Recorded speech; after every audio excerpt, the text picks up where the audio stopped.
Iran আর Israel আসলে কি যুদ্ধ শুরু হয়ে গেছে? ইরান আর ইসরায়েল দুইটা দেশের নাম শুনলেই পুরো দুনিয়ার বুক কেঁপে ওঠে। কিন্তু প্রশ্ন হলো 2026 সালে কি সত্যি যুদ্ধ শুরু হয়ে গেছে নাকি এটা শুধু মিডিয়ার হাইপ? আজকের ভিডিওতে আমি আপনাদের দেখাবো কোন ঘটনাগুলো যুদ্ধের দিকে ঠেলে দিচ্ছে, কোন কোন জায়গায় সংঘর্ষ হতে পারে এবং যদি যুদ্ধ হয় তাহলে কারা বেশি ক্ষতিগ্রস্ত হবে। আর ভাই, ভিডিওটা শুরুতেই বলছি, এই ভিডিওতে কোনো গুজব নয়, কোনো উস্কানি নয়, শুধু তথ্য বিশ্লেষক আর বাস্তবতা। তাই এখনই চ্যানেলটা সাবস্ক্রাইব করে বেল আইকন অন করে দাও, কারণ সামনে যে কোনো সময় বড় আপডেট আসতে পারে আর আপনি যেন একদম আগেই জানতে পারেন। চলেন শুরু করি। ইরান আর ইসরায়েলের শত্রুতা নতুন কিছু না, এটা কয়েক দশকের পুরনো সংঘাত।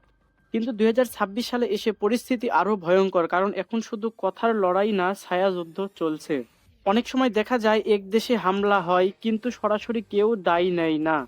ড্রোন হামলা, সাইবার অ্যাটাক, গোপন অপারেশন, এইসবই এখন যুদ্ধের নতুন রূপ। আর এই কারণেই অনেকেই বলছে যুদ্ধ হয়তোবা শুরু হয়ে গেছে, শুধু আনুষ্ঠানিক ঘোষণা হয়নি।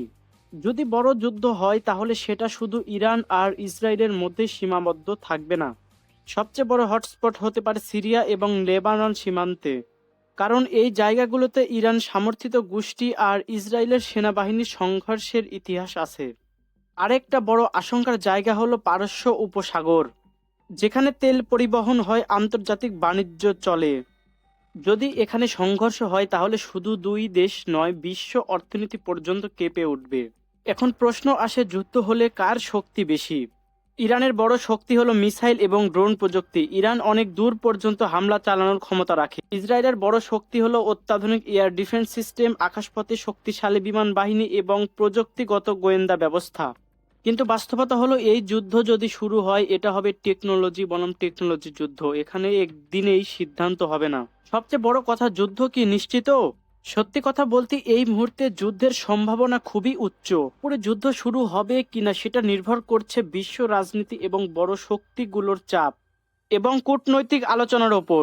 অনেক সময় দেখা যায় যুদ্ধ একদম দরজায় দাঁড়িয়ে আছে কিন্তু শেষ মুহূর্তে থেমে যায়।